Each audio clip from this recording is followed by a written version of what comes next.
తండ్రి అయినటువంటి దేవుడిని ఆత్మతోనూ సత్యంతోనూ మరి ముఖ్యంగా ఆయన కుమారుని ద్వారా ఆయన ఆరాధించడానికి సకాలంలో చేరి వచ్చిన ప్రియులందరికీ శుభములు వందనాలు తెలియజేస్తున్నాను. ప్రియమైనటువంటి దేవుడు మన ఆయుష్కాలాన్ని ఒక దినాన్ని పొడిగించినటువంటి తండ్రి అయినటువంటి దేవునికి ఎల్లప్పుడూ మనం కృతజ్ఞతలు చెల్లించే వారమై ఉండాలి. అందులో భాగంగానే ఈ దినం కూడా ఆయనకు కృతజ్ఞతలు చెల్లించడానికి వీలుగా ఎన్ని కార్యక్రమాలు మనకున్నా కూడా తండ్రి అయిన దేవుణ్ణి ఆరాధించడానికి సకాలంలో కాకపోయినా కొంచెం లేట్గా అయినా మీరు అందరూ వచ్చారు. అయితే ఈ దినం కొరకు ఏర్పాటు చేయబడినటువంటి దేవుని యొక్క వాక్యం, దేవుని యందు భయభక్తులు కలిగి ఉండడం అంటే ఎలాగ? దేవుని యందు భయభక్తులు కలిగి ఉండడం అనేటటువంటి ఈ పదం మనకి చదువుకునే దానికి చాలా బాగుంటుంది, ఇతరులకు చెప్పేదానికి కూడా చాలా బాగుంటుంది. కానీ మన జీవితంలో అలా కలిగి ఉన్నామా లేదా అని చూపించడానికి లేకపోతే ప్రవర్తించడానికి ఇది సరిపోదేమో అనిపిస్తుంది. ఒకవేళ సరిపోయేది ఇలాగనే అని అనుకుంటే అది ఎలా చేస్తే సరిపోతుంది అనేటటువంటి విషయాన్ని మనం ఆలోచించేద్దాం. మనకు తెలుసు, బైబిల్లో మాత్రమే కాకుండా నిత్య జీవితంలో కొన్ని జంట పదాలు మనకు కనిపిస్తూ ఉంటాయి. బైబిల్లో మాత్రమే కాకుండా నిజ జీవితంలో కూడా మనకి జంట పదాలు మనకు కనిపిస్తూ ఉంటాయి. అందులో కొన్నింటిని మనం ఆలోచన చేస్తే భయభక్తులు అంటే భయము, భక్తి, సుఖము, దుఃఖము, మంచి చెడు, జననము, మరణము, పగలు, రాత్రి, అంటే ఇలాగా జంట పదాలు అనేటటువంటివి మనకు బాగా తారసపడుతూ ఉంటాయి. నిజానికి ప్రేమటువంటి వాళ్ళరా భయం అనేటటువంటిది మనిషికి ఎప్పుడు కలుగుతుంది? భక్తి అన్నదాన్ని కొంచెం పక్కన పెడితే అసలు భయం అనేటటువంటిది మనిషికి ఎప్పుడు కలుగుతుంది? మనిషికి భయం ఎప్పుడు కలుగుతుంది అంటే మనం భయం కలిగేటటువంటి మనిషి భయపడేటటువంటి కొన్ని సందర్భాలు అంటే ఎప్పుడు భయాన్ని మనం ఎక్స్ప్రెస్ చేస్తాం. చాలా మంది సినిమాల్లో నటించేటప్పుడు నవరసాలు అనేటటువంటి ఈ యాక్టింగ్ లో వాళ్ళకు ఒకసారి భయపడి చూపించు అని ఆ సినిమా డైరెక్టర్ ఎవరైతే ఆడిషన్ పిలుస్తారో వాళ్ళని అలా ఎక్స్ప్రెస్ చేయమని, అంటే తన ముందు భయపడడానికి ఎలాంటి దృశ్యరూపమైనటువంటివి లేకపోయినా, భౌతిక సంబంధమైనటువంటి ఇన్సిడెంట్లు అని ముందర జరగకపోయినా తన ఫీలింగ్ని ఎలా చూపించాలి అతనంటే భయపడేటట్టు చూపించాలి. ఎంత భయానకమైనటువంటి ఎందుకంటే ఇలాంటి అవి సినిమాల్లో స్క్రీన్ మీద కనిపించాలి. అంటే భయం అంటే ఎలా ఉంటుందా అనేటటువంటి పరిస్థితి. అలా ఎవరైతే దాన్ని చక్కగా యాక్ట్ చేసి చూపిస్తారో వాళ్ళని సెలెక్ట్ చేస్తారు. ఆ తర్వాత స్క్రీన్ టెస్టులు చేస్తారు. ఆ తర్వాత సన్నివేశంలోకి తీసుకెళ్తారు వాళ్ళు.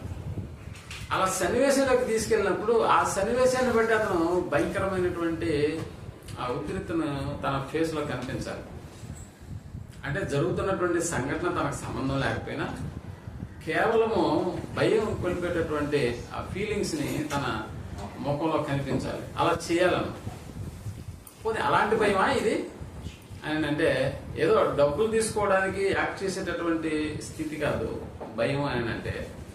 ఇంకా చెప్పాలంటే దేవుని యందు భయం అని అంటే అలాంటిది అస్సలే పనికిరాదన్న సంగతి మనకు తెలుసు.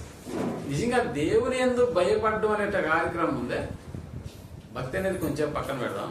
దేవుని యందు భయపడడం అనేటటువంటి కార్యక్రమం ఉందే, ప్రారంభంలో మనకు తెలుసు ఆదామును దేవుడు నిర్మించిన తర్వాత ఆదాము కూడా మొట్టమొదటిగా భయపడినటువంటి సంఘటన ఎక్కడ ఎవరి ముందు అని అంటే దేవుని ముందు అన్న సంగతి మనకు బాగా తెలుసు. అంటే ఎలా భయపడ్డాడో మనకు బాగా తెలుసు. మొట్టమొదటిగా ఆదాము భయపడ్డాడు. దేన్ని బట్టి భయపడ్డాడు అని అంటే దేవుడు తాను తినవద్దు అని చెప్పినటువంటి చెట్టు ఫలాలను తిన్నప్పుడు నిజంగా అతని ముఖంలో కనిపించినటువంటి హావభావాల యొక్క ఫలితాన్ని మనం అక్కడ గమనించవచ్చు. దేవునికి భయపడి ఏం చేశాడని అంటే దాక్కున్నాడన్న సంగతి మనం నేర్చుకోవచ్చు. అంటే భయం అనేటటువంటిది మనిషిలో ఎప్పుడు కలుగుతుందని అంటే కాని పని చేసినప్పుడు, లేకపోతే తప్పుడు పని చేసినప్పుడు భయం అనేటటువంటిది మనకి కలుగుతుందన్న సంగతి మనకు బాగా తెలుసు.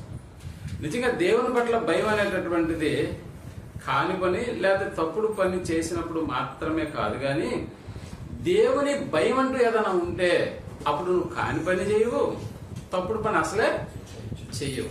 ఆ భయం లేకపోవడం వల్ల ఏం జరుగుతుందని అంటే దేవుని కూడా మనం పెద్దగా పట్టించుకునేటటువంటి పరిస్థితి లేదు. నిజంగా ప్రేమటువంటి వాళ్ళరా, దేవుని భయం అనేటటువంటిది నిజంగా మన మన హృదయాల్లో ఉంటే, లేకపోతే మన దేహంలో ఆ భయం అనేటటువంటిది మనం నివసించుకునేటట్లుగా మనం చేస్తే మనల్ని తప్పు చేయడానికి అది ఇష్టపుట్టేటటువంటి కార్యక్రమాన్ని జరిగించదు. సో ఎప్పుడు కూడా దేవుని యందు భయభక్తులు కలిగినటువంటి వాళ్ళుగా ఉన్నారు అని అంటే అది ఎలాంటి స్థితికి మనల్ని తీసుకెళ్తుంది అని అంటే, ఒకసారి కీర్తనల గ్రంథంలోకి వెళ్ళి 4వ అధ్యాయము 4వ వచనాన్ని మనం ఆలోచించగలిగితే, కీర్తనల గ్రంథం 4వ అధ్యాయము 4వ వచనాన్ని మనం ఆలోచించగలిగితే అక్కడ చెప్పినటువంటి ఒక మాట మనకి చాలా స్పష్టంగా అది భయము నుండి పాపము చేయకుడి, భయము నుండి పాపము చేయకుడి.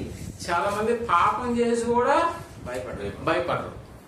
పాపం చేసి కూడా భయపడరు. కానీ ఇక్కడ దేవుడు చెప్తున్నటువంటి మాట ఏంటంటే భయము నుండి పాపము చేయకుడి, భయము నుండి పాపము చేయకుడి. భయం అనేది ఉంటే అసలు పాపమే చేయము, కానీ ఇక్కడ భయం నుండి పాపము చేయకుడి. పాపం చేసినా కూడా భయపడేటటువంటి స్థితి మనకి కలగదు. అంటే కనపడేటటువంటి మనుషుల దగ్గరే మనకి భయం అనేటటువంటిది ఉండదు. ఎందుకనంటే కనపడేటటువంటి మనుషుల దగ్గరే మనం చాలా వరకు మనం భయపడం. మనం ఏదైనా తప్పు చేసినప్పుడు పోలీసులు మన దగ్గరకు వస్తారు, మనల్ని అరెస్ట్ చేస్తారని తెలిసినా కూడా, అంటే మనిషిని చూసి కూడా మనిషి భయపడుతున్నాడా అని అంటే ఎక్కడా కనపడదు ఆ భయం. అలాంటిది కనపడినటువంటి దేవుని పక్షాన నిలబడి మన జీవితాల్లో భయాన్ని కలిగి ఉండడం అంటే అది సాధ్యమయ్యే పనేనా అంటే సాధ్యమైనటువంటి పనిగా. కళ్ళ ముందున్నటువంటి మనుషులను చూసే మనం ఏం చేయమంటే భయపడం. అలాంటిది మనుషులు కనిపించినటువంటి దేవుని యొక్క దృష్టిలో మనం పాపం లేకపోతే భయం లేకుండా మనం ఉంటామని అంటే లేదు ప్రేమటువంటి వాళ్ళు. నిజానికి మనుషుల ముందు అని అనే పదాన్ని వాడినానంటే, ఉదాహరణకి పిల్లలు తల్లిదండ్రుల మధ్య పెరుగుతున్నప్పుడు చాలాసార్లు మనం గమనిస్తే తల్లిదండ్రులకు పిల్లలు అనేటటువంటి వాళ్ళు భయపడేటటువంటి పరిస్థితి ఉంటుందా అంటే పిల్లలకు తల్లిదండ్రుల భయం అనేటటువంటిది ఉండదు. పిల్లలు తల్లిదండ్రులు చూసి భయపడతారా అని అంటే ఏదో కొద్ది రోజులు అలా గడుపుతారేమో, కానీ ఆ తర్వాత ఆ పిల్లలకు తల్లిదండ్రులు అంటే కూడా ఆ భయం కాస్త దూరం అయిపోతుంది అన్న సంగతి మనకు తెలుసు. అలాగే పనిచేసేటటువంటి సేవకులు లేకపోతే పనివారు అనేటటువంటి వాళ్ళు యజమాని పట్ల ఏమైనా భయపడతారా అని అంటే ఆ చూసుకున్న వాళ్ళే, నేను కాకపోతే అతని దగ్గర పని చేస్తున్నాను కానీ అన్నట్టుగా. అంటే పని వాళ్ళు యజమానులకి ఏమైనా భయపడతారా అని అంటే యజమానులకు అసలే భయపడేటటువంటి దినాలు పోయాయన్న సంగతి మనకు తెలుసు. నిజంగా ప్రజలు ఒక చట్టానికి భయపడాలి, ఎందుకంటే ప్రజలు చేసేటటువంటి మోసాలు, చేసేటటువంటి దొంగతనాలు, చెప్పినటువంటి అబద్ధాలు, వీటి వల్ల కలిగేటటువంటి ఫలితాలు, దానివల్ల వచ్చేటటువంటి నష్టాలు, వీటన్నిటిని దృష్టిలో పెట్టుకుని మనుషులు ఏమన్నా చట్టాలకి భయపడుతున్నారా అంటే ప్రజలు కూడా చట్టానికి భయపడేటటువంటి పరిస్థితి కనబడలేదు. అంటే నేనేం చెప్తున్నానంటే కనిపించేటటువంటి మనుషులు, కనిపించేటటువంటి యజమానులు, కనిపించేటటువంటి చట్టం, కనిపించేటటువంటి తల్లిదండ్రులు, అంటే ఏ వ్యవస్థలోకి మనం వెళ్ళి చూసినా కదా భయం అనేటటువంటిది అక్కడ కనపడలేదు అన్న సంగతి మనకు అర్థమైంది. ఇక కనిపించినటువంటి దేవుని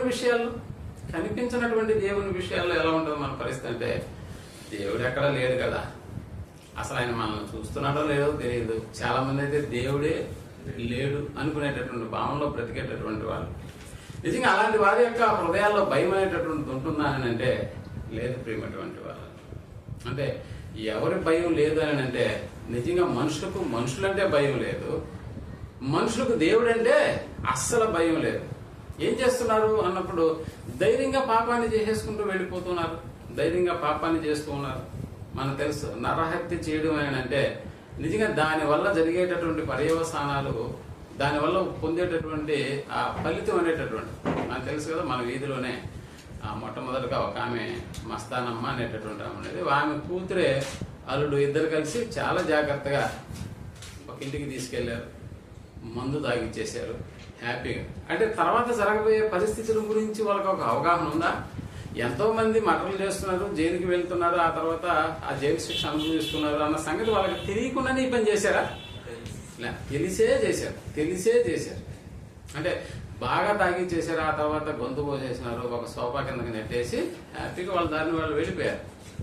ఆ మధ్య వచ్చిన ఒక వార్తలు అయితే రాత్రి అంతా భార్య యొక్క శరీరాన్ని ముక్కలు కోసి చర్మాన్ని వలుచుకుంటూ ఏది టైంపాస్ కోసం అలా చేసినాడు. ఆ తర్వాత తెల్లారిన తర్వాత ఇంటి ఓనర్కి కిందకు వచ్చి ఇలా నా భార్యని చంపేశాను అని అతనికి చెప్పేసి ఆ తర్వాత పోలీస్ స్టేషన్కి వెళ్ళారు.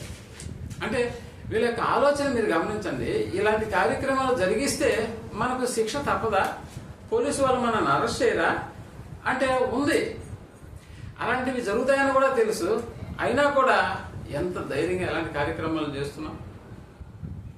అలాగని చెప్పి ఆ పాఠం చెప్పేటటువంటి ఉపాధ్యాయులకి ఏమైనా విద్యార్థులు భయపడుతున్నారా? 10th క్లాస్ వరకు చదివినటువంటి నా జీవితంలో ఒకసారిగా VRC college intermediate first year చేరినప్పుడు చాలా ఆశ్చర్యం వేసింది నాకు. అంటే 10th క్లాస్ వరకు టీచర్ అంటే ఎంతో భయపడినటువంటి మన జీవితాలు ఒకసారిగా ఇంటర్మీడియట్లోకి వెళ్ళిన తర్వాత, అంటే కాలేజీ అనేటటువంటి పదంలోకి వెళ్ళిన తర్వాత లెక్చరర్ పాఠం చెప్తున్నా కూడా అక్కడికి ఎవరు రావట్లేదు. సార్ మే కమింగ్ సార్ ఆయన అడగాలి. ఆడిపాటికాడు వచ్చేస్తున్నాడు, కూర్చునేవాడు కూర్చున్నాడు, వెళ్ళిపోయేవాడు వెళ్ళిపోతున్నాడు, వచ్చేవాడు వస్తున్నాడు. నిజంగా లెక్చరర్ ఏమైనా తిరిగి ఏమైనా అడుగుతున్నాడు అని అంటే అడగట్లేదు. అప్పుడు అర్థం కాదు ఎందుకు ఇలాంటి, అంటే అప్పటి వరకు జరిగినటువంటి ఆ ఉపాధ్యాయులు అంటే విద్యార్థులకు భయం అనేటటువంటి కార్యక్రమం జీవితంలో జరిగించినటువంటి నాకు ఒకసారి ఇంటర్మీడియట్ అనే కార్యక్రమంలోకి వచ్చేసేటప్పటికి ఎందుకు లెక్చరర్స్ కూడా పిల్లలు భయపడలేదు అని అంటే భయం లేదు. ఏమన్నంటే ఆ టీచర్ని లేకపోతే ఆ లెక్చరర్ని ఏం చేస్తున్నారు, కొట్టడానికి ఇష్టపడుతున్నారు. ఇక ప్రేమటువంటి వాళ్ళరా, ఇక దేవుని పట్ల భయం అనేటటువంటిది మనల్ని ఎంత దూరం తీసుకెళ్తుందని అంటే కనిపించడు కదండి దేవుడు. కనిపించినటువంటి దేవునికి భయపడాల్సినటువంటి అవసరతే లేదు అనేటటువంటి విషయం మనల్ని ఏం చేస్తున్నానని అంటే పాపం అనేటాన్ని చేయడానికి కూడా ఇష్టపడేటట్లుగా చేస్తున్న సంగతి మనకు తెలుసు. నిజంగా ప్రేమటువంటి వాళ్ళరా, దేవుని నమ్ముకోవడం అంటే అది పెద్ద సమస్య కాదు. దేవుని నమ్ముకోవడం అంటే అదేమన్నా పెద్ద పనే? దేవుని నమ్ముకోవడం అంటే నిజంగా అదేం పెద్ద పని కాదు. ఎందుకు? దేవుని నమ్ముకోవడం అంటే కనిపించినటువంటి దేవుని మీద నమ్మకం ఉంచడం అనే కార్యక్రమం. కనిపించే మనుషుల పట్లే మనం భయభక్తులు కలిగినటువంటి దాఖలాలు మనకు కనపట్లేదు. దానికి తల్లిదండ్రులు, పిల్లలు, దాసులు, యజమానులు, ఉపాధ్యాయుడు, విద్యార్థులు, ఇలా రంగంలో చూసినా కూడా భయం అనేటటువంటిది ఏమైపోయిందని అంటే అది తగ్గిపోతూ వచ్చేసింది. కానీ దేవుని విషయంకి వచ్చేసేటప్పటికి ఏమైనా భయపడుతున్నారా? కనిపించే మనుషుల పట్లే భయం లేదు, కనిపించని దేవుని పట్ల. యేసు ప్రభువు వారు ఒక ఉపమానం చెప్పారు. ఒకసారి మనం లూకా రాసిన సువార్త 18వ అధ్యాయం 2వ వచనాన్ని మనం ఆలోచించగలిగితే, లూకా రాసిన సువార్త 18వ అధ్యాయం 2వ వచనాన్ని మనం ఆలోచన చేస్తే, దేవునికి భయపడకయు, అదిగో దేవునికి భయపడకయు అన్నాడు. అసలు ఆ పదం రాయడానికి కూడా నిజంగా ఆ పదం చూడండి, దేవునికి భయపడకయు, దేవునికి భయపడకయు, మనుష్యులను లక్ష్య పెట్టకయు ఉండు ఒక న్యాయాధిపతి ఒక పట్టణములో ఉండిన. అసలే న్యాయాధిపతి అయినటువంటి తాను ఏమన్నా లోకానికి ఏమన్నా అధిపతి కాదు కదా. లోకానికి అధిపతి అయినటువంటి వాడే దేవునికి భయపడాలి. ఇది ఆఫ్టర్ ఆల్ ఒక పట్టణానికి, ఆ పట్టణంలో ఒక న్యాయానికి సంబంధించిన దానికి అధిపతి. అంటే వాని యొక్క మైండ్ని చెప్తూ ఎలాంటి పదాలు వాడుతున్నాడు ఇక్కడ అని అంటే, అతడు దేవునికి భయపడకయు మనుష్యులను లక్ష్య పెట్టకయు ఉన్నాడంట. మనుష్యులను లక్ష్య పెట్టట్లేదు అంటే ఇతని జీవితంలో ఏం జరగట్లేదు అని అంటే మనుషుల్ని లక్ష్య అంటే మనుషులకు భయపడట్లేదు, బట్ దేవునికి అంతకంటే భయపడలేదు. చూసారు, అంటే మనుషుల యొక్క మానసిక స్థితి ఎలా తయారైపోయిందంటే ఎవరి యందు భయభక్తులు కలిగి ఉండాలో వాటి విషయంలో మనుషుడు తన యొక్క భయాన్ని భక్తిని కూడా ఏం చేస్తున్నాడు, దూరపరిచేసుకుంటున్నాడు. అప్పుడు ఒక న్యాయాధిపతి దేవుని విషయంలో భయపడలేదా? అవును.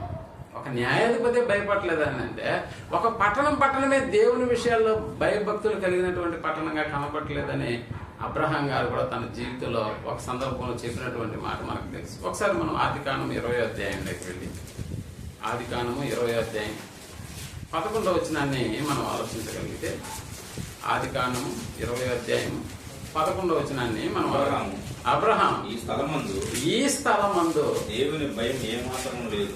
అది చూసారా, ఈ స్థలమందు దేవుని భయము ఏమాత్రము లేదు. ఏమాత్రము లేదు. దేవుని భయము ఈ స్థలమందు దేవుని భయము ఏమాత్రమును లేదు.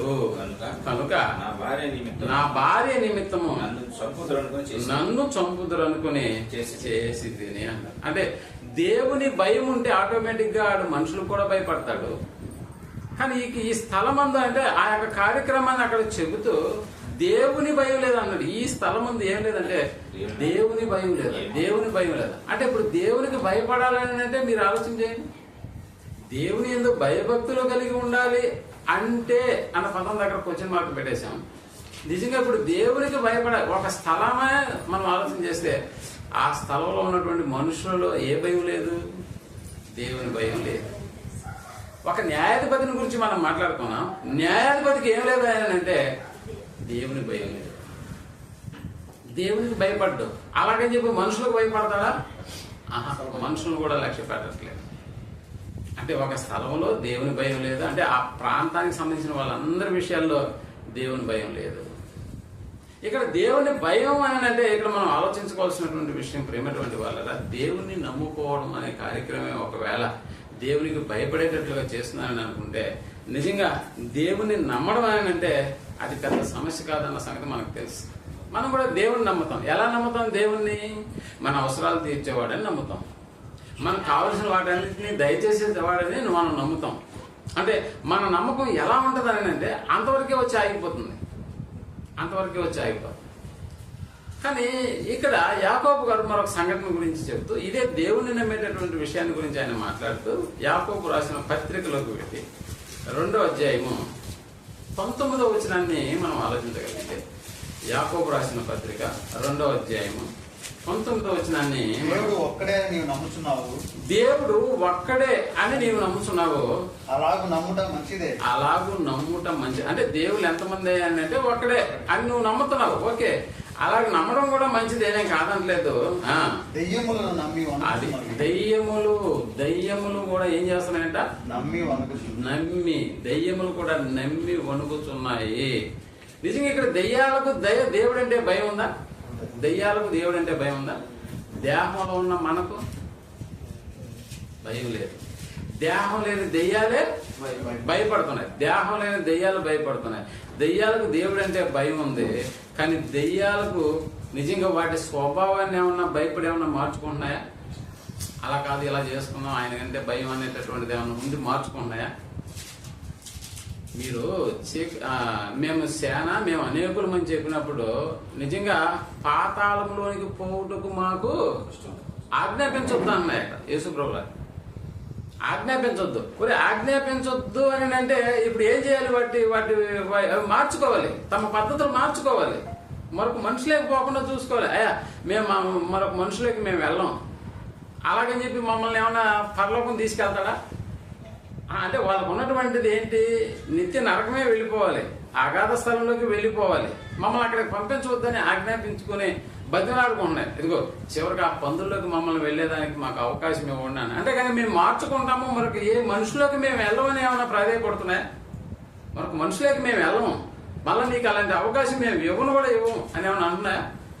అంటే వాటి స్వభావం అనేటటువంటిది ఎప్పటికీ కూడా మారకుండా ఉంటుంది దేవుని పట్ల. మరి దేవుని నమ్ముతున్నాయా? దేవుని అయితే నమ్ముతున్నాయి, కానీ తమ స్వభావంలో మాత్రం ఎలాంటి మార్పు అనేటటువంటిది లేదు. అందుకని ప్రేమటువంటి వాళ్ళరా ఇక్కడ మనం కూడా దేవుని మనం నమ్ముకుంటున్నాం. దేవుని మనం నమ్ముకున్నాం. అలాగే చెప్పి మన స్వభావాలు ఏమన్నా, లేకపోతే మన యొక్క అలవాట్లు, మన యొక్క దినచర్యలో ఏదన్నా దేవుణ్ణి భయం కలిగి ఏమన్నా మార్చుకుంటున్నామా? దేవుని ఒకవేళ భయం ఉండి మనం ఏమైనా మార్చుకుంటున్నామా? సార్ చెప్పండి, మార్చుకుంటున్నామా? లేదు. అంటే లేదని నేనేందుకు చెప్తాను, మీరందరూ ఆ పదం వాడలేకని కాదు. అంటే దెయ్యాలు కూడా నమ్మి వణుకుతున్నాయి, అది వేరే సంగతి. బట్ మనకి నమ్ముతున్నాం, కానీ వణకడం పక్కన పెట్టేస్తున్నాం. ఎప్పుడు వణుకుతున్నాము? చలి జ్వరం వస్తేనే వణకుతాం. అంతేగాని దేవుడు అన్న పదం విన్నప్పుడల్లా వణుకు వచ్చేస్తుందా, భయం వచ్చేస్తుందా? ఎప్పుడో వెళ్ళి దోముకునేస్తామా ఆదాంలాగా? అలాంటిది ఏం లేదు. దెయ్యాలు ఎలాగైతే తమ స్వభావాలను మార్చుకోవో, మనుషులమైనటువంటి మనం కూడా ఏం చేస్తున్నామని అంటే మన స్వభావాన్ని మార్చుకోవడం. మరి దేవుణ్ణి నమ్ముతాం, నమ్ముతాం, నేను దేవుణ్ణి నమ్ముతాం, కానీ మా స్వభావాలు మాత్రం నేను మార్చుకోం. కాబట్టి ప్రియమైనటువంటి వాళ్ళరా, బుద్ధి ఈ యొక్క సహన, అంటే మనకున్నటువంటి ఈ యొక్క వ్యసన, లేకపోతే మనకున్నటువంటి అలవాట్లు, ఇలాంటివన్నీ కూడా మనం మారకుండా జాగ్రత్త చేసుకుంటాం. మనం నిజంగా ఒక రకంగా చెప్పాలంటే దయ్యాలు అనేటటువంటి కనిపించవు, కానీ మనం కనిపించే దయ్యాలు, అంతేనా? మనం కనిపించేటటువంటి దయ్యాలు, అవి కనిపించవు. అదే తేడా, మనకి వాటికి తేడా అదే. అవి కనిపించవు, మనం కనిపిస్తాం. అవి మారవు, మనం కూడా మారం. నిజంగా ప్రియమైనటువంటి వాళ్ళరా, నాకు దేవుడంటే భయం ఉంది అని కానీ ఒకవేళ అంటే అది దేని బట్టి మనకు అర్థమవుతుంది? దెయ్యాలకు దేవుడంటే భయం, ఓకే, నమ్ముతున్నాయి, వణకుతున్నాయి. అలాగని తమ స్వభావాన్ని ఏమైనా మార్చుకున్నాయా? తమ ప్రవర్తనలో ఏమైనా మార్పును తీసుకొచ్చేసుకున్నాయా? అంటే వాడికి తెలుసు, మన స్వభావం మార్చుకున్నా, మన ప్రవర్తనలో మార్పు వచ్చినా మనకి పరలోకం రాదు, ఉండదు, మంది కాదు. అంతేనా? ఆ బేస్ చేసుకుని, అంటే ఫైనల్ గా వాళ్ళ యొక్క టార్గెట్ ఏంటంటే మనం మనసు మార్చుకుందాం అనుకున్నాం. దెయ్యాలు ఇంక మేము మనుషుల్ని బట్టి వేధించము, మమ్మల్ని క్షమించేసేసింది అని అంటే పరలోకం ఇచ్చేస్తారా? అంటే వాటికి ఛాన్స్ లేదు. ఎందుకు? అవి కనిపించినటువంటి దేహాలు అనమాట వాటికి ఉండేటటువంటి. ఇప్పుడు కనిపించే దేహాలు ఉన్నటువంటి మన స్వభావం కూడా దేవుడు అంటే నమ్ముతున్నాం, అంతేనా? నమ్ముతున్నాం, కానీ ఆ నమ్మకంలో మనం ఏం కలిగి ఉండాలి అని అంటే మన స్వభావాలు మార్చుకోవాలి, మన ప్రవర్తనలు మార్చుకోవాలి, మన దినచర్య అనేటటువంటిది కంప్లీట్ గా మారిపోవాలి. ఎందుకు? నమ్ముతున్నాం కదా. దెయ్యాలు అన్నాయి, బట్ వాటిలో ఎలాంటి మార్పు అనేటటువంటిది లేదు. వణికి గమ్ముగా వెళ్ళిపోతున్నాయా? వణికేస్తున్నాయి. దేవుడు పోతున్నప్పుడు వణకుతా ఉన్నాయి, అంతే. మనం దేహాలు కలిగిన తర్వాత కూడా దేవుడు అంటే భయం అనేటటువంటి పదాన్ని మనం వింటున్నా కూడా మన జీవితంలో ఎలా ఉన్నామంటే నిజంగా దేవుడు అంటేటటువంటి భయం అనేది కానీ ఉంటే మన ప్రవర్తనే దాన్ని తెలియజేస్తుంది. దేవుడంటే భయం ఉందా? దేవుడంటే భయం ఉంది. అలా ఉంది అని చెప్పడానికి మన దగ్గర ఏమన్నా ఆధారం ఉందా అని అంటే అవును, మన ప్రవర్తనే దానిని తెలియజేస్తుంది అన్న సంగతి మనం అర్థం చేసుకోవాలి. నిజంగా మనకు తెలుసు దేవుడు అంటే డెఫినేషన్ ఏంటో మనకు బాగా తెలుసు. ఎందుకు? మొదటి మూల పాఠాల్లో మనం నేర్చుకున్నాం. దేవుడు అంటే డెఫినేషన్ ఏంటి? చాలా సంగతులు, అంటే చాలా చర్చల్లో వాక్యాలు రాసేసి ఉంటాయి. ఇక్కడ ముఖ్యంగా బోర్డు పైన ఒక వాక్యం రాసి ఉంటుంది. ఎక్కడైనా అంటే ఎక్కడికి ఏ చర్చికి వెళ్ళినా కూడా మన దగ్గర అంటే ఇక్కడ ఎందుకు గోడల మీద వాక్యాలు రాయలేదు? నేను ఎందుకు రాయలేదా? రాయిస్తే మీరేమన్నా అంటారా? అన్న వాక్యాలు గోడల మీద కాదు, మా హృదయాల్లో ఉండాలి అని మీరు ఆలోచించారు కాబట్టి ఎక్కడ రాయలేదు అన్న అని ఎప్పుడన్నా చెప్పారా? మన హృదయాల్లో వాక్యాలు ఉండవు, మన గోడల మీద వాక్యాలు ఉండవు. గోడల మీద ఉంటే గోడకే పరిమితం అయిపోతాయి, హృదయాలకి ఎప్పుడు వస్తాయి? రావు. సో ఇప్పుడు దేవుడు అంటే డెఫినేషన్ ఏంటంటే మనకు బాగా తెలుసు. దేవుడు ఆత్మ, దేవుడు ఆత్మ, దేవుడు ఆత్మ. అలాగే దేవుడి గురించి పాత నిబంధనలు ఇంకేమన్నా చెప్తాయా? పాత నిబంధన నిర్గమకాండం 3:14 మోషే గారు అడతాడు, నేను నిన్ను ఎవరంటే ఏమని చెప్పాలి అని అంటే ఏం చెప్తాడు ఆయన? ఉన్నవాడును అనువాడునై ఉన్నానని చెప్పు. అంటే దేవుడు అంటే డెఫినేషన్ మనకు బాగా తెలుసా? ఉన్నవాడు. ఎప్పుడు ఉన్నవాడు? పాత గతంలో ఉన్నాడు, వర్తమానంలో ఉన్నాడు, భవిష్యత్తు కాలాల్లో ఉండు దేవుడు అన్న పదం. ఇంకా దేవుడు అని అంటే డెఫినేషన్ మనకు తెలియదా అని అంటే తెలుసు. ఏంటా డెఫినేషన్ అంటే మార్పు లేనటువంటి వాడు. ఏ కాలాల్లో నువ్వు పరీక్ష చేసుకున్నా కూడా మార్పు లేనటువంటి వాడు. మనం మారుతా ఉండేటటువంటి కాలాలు ఎలా మారుతా ఉంటాయి అలాగే మారుతా ఉంటాం. నిజంగా చెప్పాలంటే అపరిచితులం, ఎప్పుడు ఎవడొస్తాడో తెలియదు మనలోకి. అంటే ఎప్పుడు ఏ విధంగా మనం ప్రవర్తిస్తామో కూడా తెలియదు. అంటే ఆయనేమో మార్పు చెందినటువంటి వాడు, మనం నిరంతరం మారేటటువంటి వాళ్ళు, నిజంగా ప్రేమటువంటి వాళ్ళు కదా. మార్పు లేని దేవుని నమ్ముకున్నటువంటి మనకులో మార్పు అనేటటువంటిది ఎందుకు రావట్లేదు? ఎందుకు రావట్లేదు మార్పు అనేటటువంటిది? అందుకనే ప్రేమటువంటి వాళ్ళరా దేవుని యందు భయభక్తులు కలగడం అనేటటువంటి కార్యక్రమం నిజంగా మన జీవితాల్లో మనం దాన్ని అంటిపెట్టుకుని ఉండాలి. ఆ భయాన్ని మనం చూపించాలి అని అంటే దానికి ఆధారం మన ప్రవర్తన మీద అది ఆధారపడి ఉంటుంది. కాబట్టి దెయ్యాల యొక్క ప్రవర్తన ఎవరు గమనించరు. ముఖ్యంగా దేవుడు గమనించిన వాటికి తర్వాత ఫలితం అనేటటువంటిది వేరుగా ఉంటుంది. అయినా కూడా పరలోకం వస్తుందా అని అంటే లేదు, వాడికి ఛాన్సే లేదన్న సంగతి మనకు తెలుసు. కానీ మన ఛాన్స్ ఉన్నటువంటి మనలో మార్పు ఎందుకు రావట్లేదు? మార్పు ఎందుకు రావట్లేదు? దేవుడు మారినటువంటి వాడు, అన్ని కాలాల్లో ఉండేటటువంటి వాడు, దేవుడు ఆత్మ. ఈ డెఫినేషన్ మనకు బాగా తెలుసు. అయినా మన జీవితాల్లో మార్పు అనేటటువంటిది కలగట్లేదు మనకు తెలుసు. ఇక భక్తిని గురించి మనం ఆలోచన చేస్తే అదే యాకోబు రాసిన పత్రిక మొదటి అధ్యాయం 27వ వచనాన్ని మనం ఆలోచించగలం.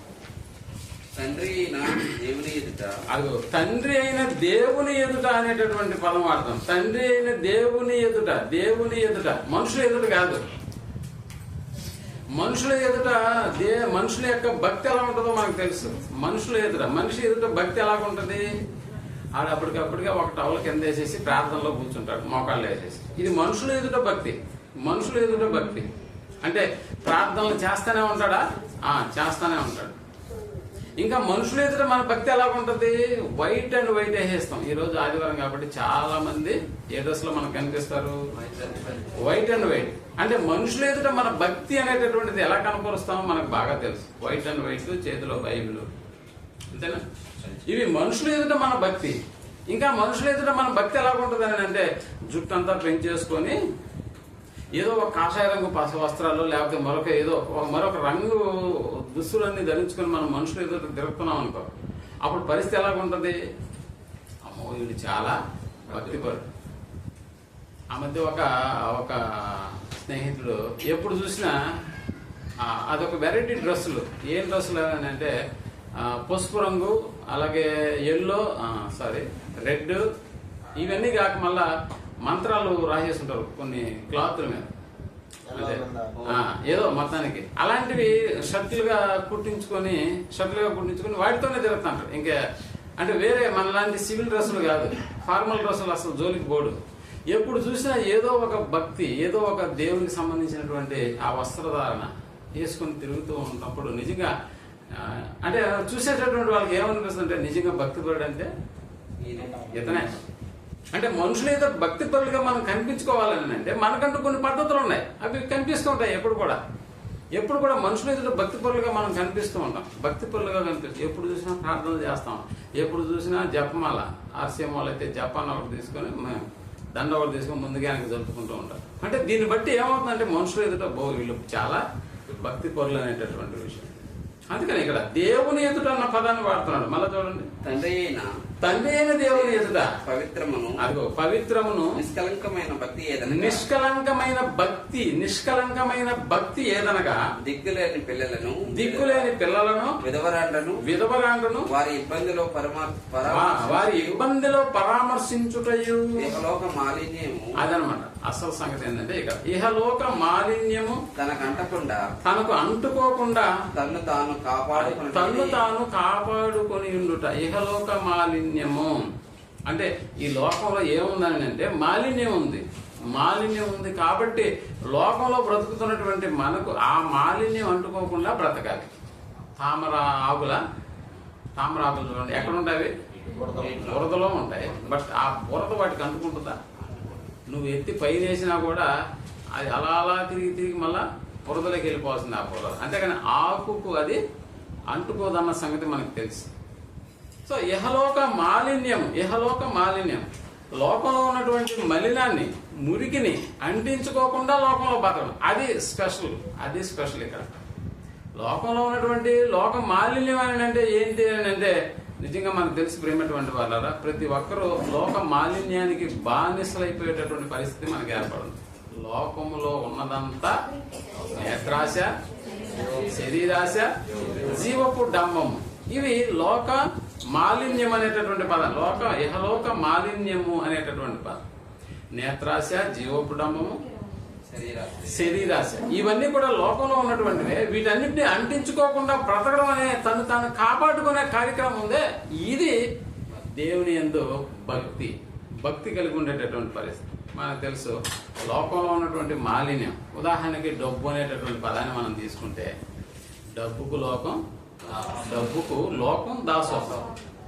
చూసారా? అంటే డబ్బు అనేటటువంటిది నిజంగా ఇది ఒక అలర్జీ లాంటిది అన్నమాట. ఎంత అలర్జీ అని అంటే, నిజంగా దేవుణ్ణి సైతం డబ్బు కోసం అమ్మేస్తారా? అమ్మేస్తాం. దేవుని సైతం అమ్మేస్తామని అంటే అమ్మేస్తాం ప్రియమైనటువంటి వారు. అంటే దేవునికి ఇచ్చేటటువంటి సమయాన్ని దేవునికి ఇవ్వక ఆ రోజు కూడా సంపాదనలోకి వెళ్ళామనుకో మనం. చాలా మంది అంతే కదా. చాలా మంది ఏం చేస్తుంటారు, దేవునికి ఇవ్వాల్సినటువంటి సమయాన్ని దేవునికి ఇవ్వక ఈ రోజు కూడా దేవుని పక్కన పెట్టేసి, ఈ ఒక్కరోజే కదా ఏముందిలే, మళ్ళా ఇంకా చాలా ఆదివారాలు ఉన్నాయి కదా అని అనుకొని డబ్బుకు ప్రాధాన్యత ఇచ్చేసేవనుకో, దేవుణ్ణి నమ్ముకుంటున్నావు. అంతేగాని దేవుణ్ణి నమ్ముకోవట్లేదు అనేటటువంటి విషయం. అందుకని ప్రేమటువంటి వాళ్ళరా, దేవునికి ఇవ్వాల్సినటువంటి సమయాన్ని ఇవ్వకుండా, దేవునికి ఇవ్వాల్సినటువంటి ధనాన్ని ఇవ్వకుండా నువ్వేం చేస్తున్నావు అంటే ఈ లోక మాలిన్యాన్ని అంటించుకుంటున్నావు అన్న సంగతి మనకు జ్ఞాపకం పెట్టుకోవాలి. నిజంగా మనం అప్పుడప్పుడు అనుకోవచ్చు, ఏమండి నేను ఇంత భక్తి కలిగి ఉన్నాను, నేను ఇంత భయాన్ని దేవుని పట్ల కలిగినటువంటి వాడుగా ఉన్నాను, కానీ నిద్రలేస్తే నాకేంటండి ఆయాసం, దగ్గు, కడుపు మంట, కడుపు ఉబ్బరం, ఆయాసం, ఇంకేముంటుంది దాన్ని గ్యాస్ట్రిక్ ట్రబుల్. అంటే అనారోగ్య స్థితిని గురించి కూడా మనం మాట్లాడుకుంటూ, నేను దేవుని విషయాల్లో ఏది తప్పు చేశాను, నేను భయాన్ని కలిగి ఉన్నాను, నేను భక్తిని కలిగి ఉన్నాను అని చాలా సార్లు మనం దేవుని పట్ల నిష్ఠూరపడుతూ, ఇదిగో దేవుని పట్ల భయం లేనటువంటి వాడు, దేవుని పట్ల భక్తి లేనటువంటి వాడు మొన్న కారు కొన్నాడు, రేపు మళ్ళా 3 అంతస్తులు కొంటున్నాడు.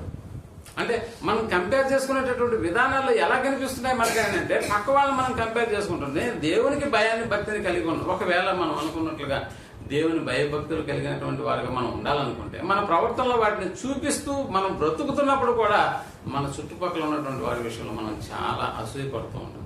ఎలాగా? ఆడు చర్చికి వెళ్ళడు, అసలు బైబిల్ అంటే వాడికి పడదు, నేను ఎన్నోసార్లు చర్చికి రమ్మన్నా ఆడు రాడు. అలాగని చెప్పి నేను ఉన్న బడులన్నీ అమ్ముకోవాల్సి వస్తుంది, ఉన్న ఇల్లు కూడా అమ్ముకోవాల్సి వస్తుంది. కానీ ఆడు భయం లేదు, భక్తి లేదు, అయినా కూడా వాడు ఇంటి మీద ఇల్లు కడుతున్నాడు, కార్ల మీద కార్లు కొంటూ ఉన్నాడు. అంటే వాడు భక్తి లేకపోయినా అలా బతుకుతున్నాడు. అంటే ఇప్పుడు నా జీవితంలో కూడా నేను ఏం చేసుకుంటే బాగుంటుంది, ఉన్న భక్తిని కాస్త పక్కన పెట్టేసుకుంటే బాగుంటుంది, వాళ్ళలాగా నేను కూడా వర్దిల్తాను అని ఒకవేళ అనుకుంటే ప్రేమటువంటి వాళ్ళరా, అలాంటి వారిని గురించి మీరు అధైర్యపడకుండా, అలాంటి వాడు ఏదో గొప్పవాడైపోతున్నాడన్న ఈర్ష్య మీలో లేకుండా ఉండడానికి దేవుడు చాలా సంగతులు ఎప్పుడో కొన్ని వందల సంవత్సరాల క్రితమే ఇలాంటి కార్యక్రమాలను గురించినటువంటి విషయాలు రాయి. ఒకసారి మనం కీర్తనల గ్రంథంలోకి వెళ్ళి 73వ అధ్యాయం, మీరు ఎప్పుడు కూడా ఈ వచనాలు మీరు జ్ఞాపకం పెట్టుకుంటేనే ఎదుటివాడు ఎంత అభివృద్ధిని సాధించినా కూడా మనం వాడి పట్ల మనం దయ చూపించేటటువంటి వాళ్ళంగానే మనం తయారవుతాం తప్ప అసూయపడేటటువంటి వాళ్ళంగా మనం తయారు. 73వ కీర్తనల గ్రంథము 3వ వచనాన్ని మనం ఆలోచించగలిగితే, భక్తిహీనుల క్షేమము, అదిగో భక్తిహీనుల క్షేమం అన్న, అంటే భక్తి పొరుటికి క్షేమం ఉండాలి. మామూలుగా భక్తిహీనులకు ఇప్పుడు ఏముందంట? క్షేమం. భక్తిహీనుల క్షేమము నా కంటబడినప్పుడు, అదిగో నా కంటబడినప్పుడు గర్వించు వారిని బట్టి నేను గర్వించు వారిని బట్టి నేను మత్సరపడితిని, గర్వించు వారిని బట్టి నేను మత్సరపడితిని. మత్సరపడిన అంటే వాళ్ళని చూసి నేను ఏమనుకుంటున్నాను? అసూయ పడుతున్నాడు. దేని బట్టి అసూయ? దేవుని నమ్మినటువంటి నాకేమో ఇలాంటి పరిస్థితి, నమ్మనటువంటి వాడికేమో అలాంటి పరిస్థితి. వాడికి క్షేమము, నాకేమో క్షామమా? క్షామం అంటే కరువు. అవతల వాడికేమో అన్ని బాగున్నాయి. మరణమందు వారికి యాతనలు లేవు. అదిగో మరణమందు వారికి యాతనలు లేవు. యాతనలు లేవు. మరణమందు అంటే చచ్చిపోయేటప్పుడు వారికి ఎలాంటి యాతనలు లేవు. చచ్చిపోయేటప్పుడు చాలా మంది యాతనలు పడుతుంటారా?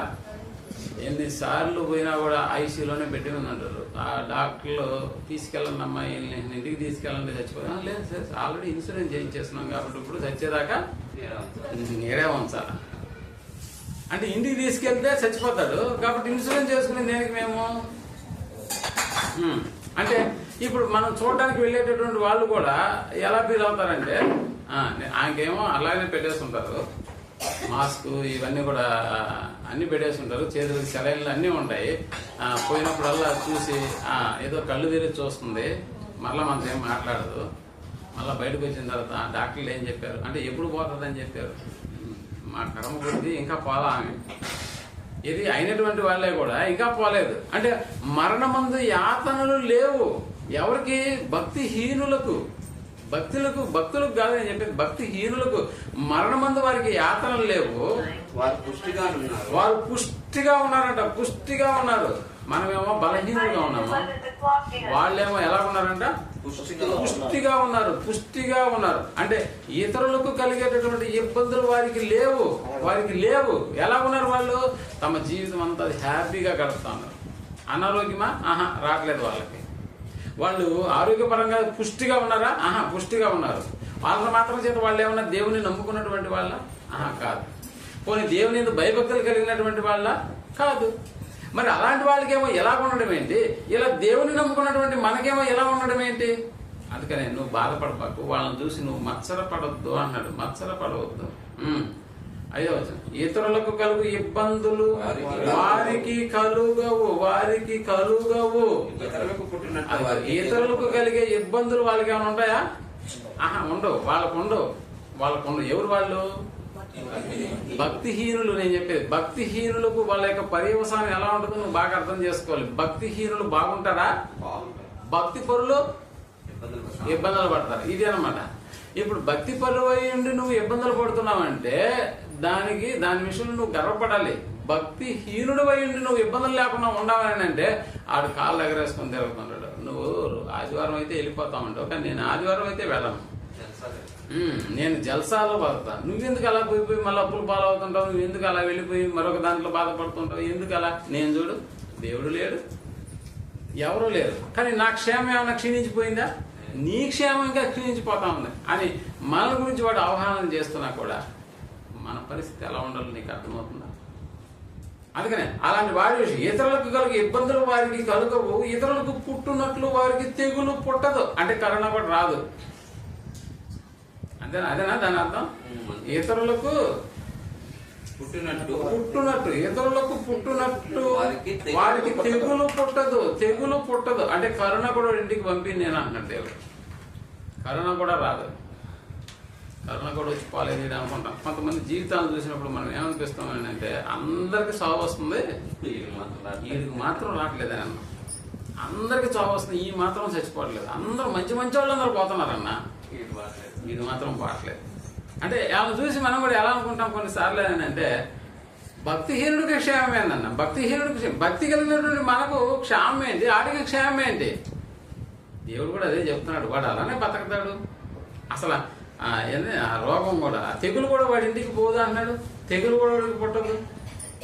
6వ వచనం, కావున గర్వము కంఠహారము వలె వారిని చుట్టుకొనుచున్నది. గర్వము ఎక్కడేసుకొని తిరగతాడంటే వాడు? కంఠహారం అంటే నెక్లెస్లు వేసుకొని తిరగతలాడు వాళ్ళు. పెద్ద మంచి చైన్లు లేకపోతే మంచి ఇక్కడ నుంచి ఇక్కడ దాకా అలా వేసుకొని తిరుగుతాను. దేన్ని? గర్వాన్ని కంఠహారము వలె వారు చుట్టుకొనుచున్నది.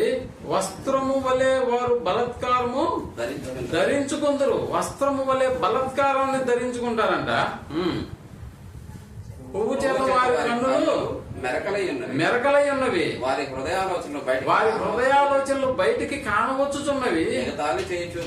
ఎగతాళి చేయొచ్చు బలత్కారం చేత కీడును గూర్చి వారు మాటలాడుదురు. గర్వముగా మాటలాడుదురు.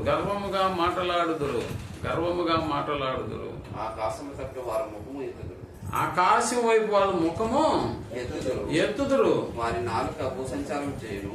చూసారా? అంటే ఇక్కడ మనం ఆలోచించేటటువంటి విధానంలో దేవుని పట్ల భయము, భక్తి అనేటటువంటి దాన్ని కలగనటువంటి వాడి యొక్క స్థితిని మనం ఆలోచన చేసినప్పుడు ఎంత అది ఘోరంగా ఉంటుందో మీరు ఆలోచన చేసినప్పుడు నిజంగా ప్రేమటువంటి వాళ్ళు కదా ఇలాంటి కార్యక్రమం జరిగించేటటువంటి వాళ్ళు ఏంటంటే వాళ్ళకు క్షేమం ఏంటి, మనకేంటి క్షేమం?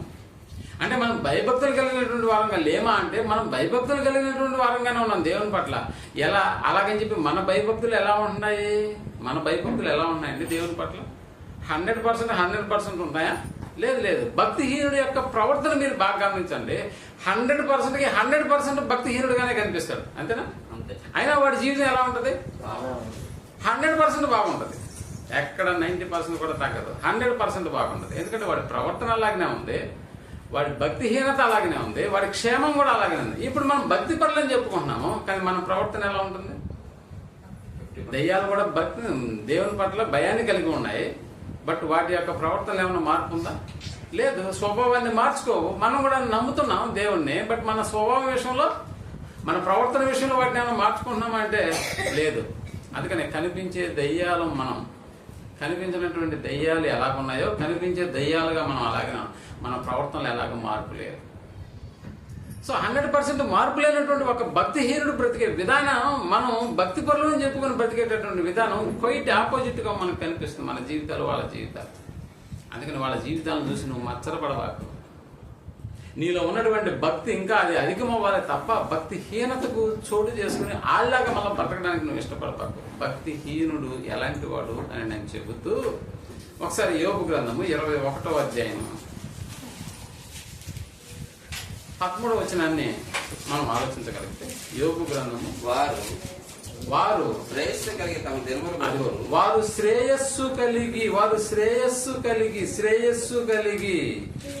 వారు శ్రేయస్సు కలిగి అన్నాడు. 8వ వచనం, వారు